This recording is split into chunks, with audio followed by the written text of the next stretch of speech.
Hello and welcome. We have all heard of deep fakes, but how do they actually work? Well, let's find out.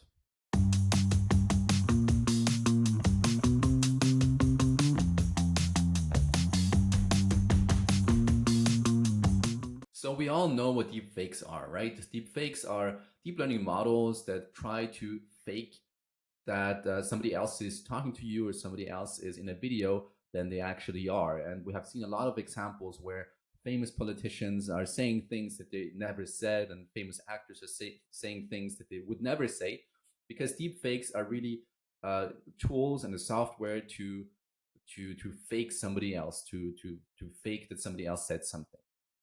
Obviously, that's a big problem. That's a big problem for democracies and society in general. But it's actually interesting to look at how they work under the hood and how the deep learning networks work. So let's take a look how you actually create a deep fake model. To find it out, we need to get a level up and talk about deep learning in general. In deep learning, as I covered before, there are two main models or two main approaches. One is called supervised learning, and the other one is called unsupervised learning. Supervised learning is the classic example where we train classifiers and classification, detection, and that's what we do in the security industry mostly, where we take labeled input data, so we know what the input data is and what it looks like. So, for example, images of people, and then we feed a model, and with this input data, with this data set, it learns how to detect people. So we tell it this is a person, this is a person, this is a person, and this is supervised because we provided supervised and already labeled data.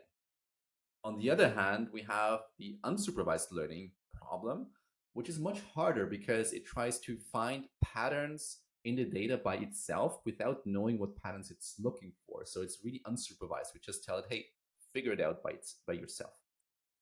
And looking at deep fakes, those are actually kind of a mix. So in general, deep fakes are done using so-called GANs.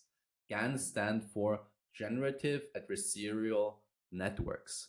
And GANs in general are an unsupervised learning method, because what we're doing there, we're pitting two different models against each other and basically tell them, figure it out by yourself.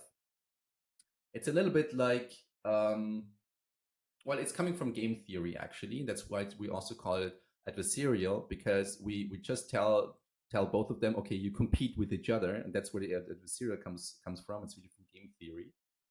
And in case of deep fakes, what we are doing is we are taking one model that's called the generator model, and we ask this model generate something as good as possible to fake that this person, for example, like a famous politician or so. And then we take a second model that's called the discriminator model, and this model's job is to detect if this is a fake or not a fake, the input that it gets. So the generator is trying to create an image of a famous politician that's fed to this discriminator model, and the discriminator model it says, okay, that's a fake or it's real. Because at the same time, we're also giving the discriminator model real data of this politician in this case, and its job is really to figure out what is real and what is not real.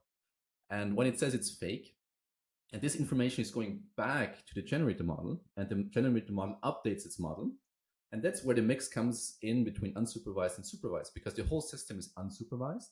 But the generator model is actually a supervised learning model because it's being trained by the discriminator model. So with the output of the discriminator model that goes back, the generator model updates itself and tries to do a better job next time. So it gets a little bit better, and this time again generates an image of this politician. Again, this is being sent to the discriminator model, and the discriminator model again says this is fake or this is not fake. And this goes back and forth many, many, many times. Again, it's unsupervised, so it just does this by itself. Oh, and it's also important that the discriminator model is also being updated, so that learns as well. So in a way, you could see this as somebody who's trying to make fake money, and the police. So you're faking money, you're using it, and the police is trying to figure out if it's fake or not. And every time it fails, you kind of get better and try to fake it better and so on. And it's always this race. But the police at the same time is also getting better at detecting fakes. And this is how it gets better and better and better and better and better and better. And both of them improve so much until at one point the generator takes over and it's getting so well that the discriminator model cannot tell for sure anymore if it's fake or not. And usually we say that when it's 50% sure. So when it reaches this threshold of 50%, we say, okay, that's the point where we think that the generator model is so good that for the discriminator model, it's undistinguishable if this is now real or fake, and then it's done. And basically, we're discarding the discriminator model because we're really interested in the generator model, which then we can use to generate our deep fakes. So that's how they work. I find it kind of interesting because first we take examples from game theory. That's where it's coming from. And it's really more than the typical supervised unsupervised approach. It's really a mix of that. And this is how we are getting so good in GANs. GANs are obviously used in other applications as well as really everywhere where we use generative AI. That's where we use GANs. And deepfakes is a very prominent example of this. Two notes about deepfakes. So first of all, we have to make sure that we are detecting deepfakes. One way to do this is really to look at if deepfakes are blinking. So if you see a video and people are not blinking, it might be an indication that it's a deepfake. Another way to spot them is to speed up a video or slow it down and see if it looks unnatural or if the audio gets unnatural. Also, if the audio doesn't really fit to the video, that's also a very good indication. And also many small other details where you think it might not be so fake, not so real.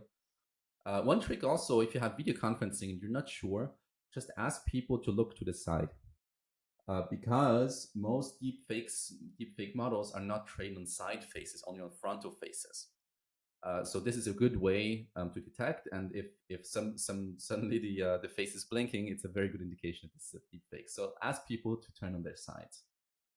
And obviously, because this is such a big threat to our society, all the big players are working on technology to detect deepfakes.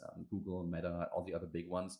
So in the future, in a way, the way that GANs work themselves, it's also a race on this level that deepfakes are getting better and the technology to detect deepfakes is getting better as well. And this is how both are getting better. But of course, it's important to have technology that detects deepfakes. So that's it. We have all heard about deepfakes so much, but I hope this video gave you a little bit of a better idea how they actually work under the hood. Thank you for watching and see you next time.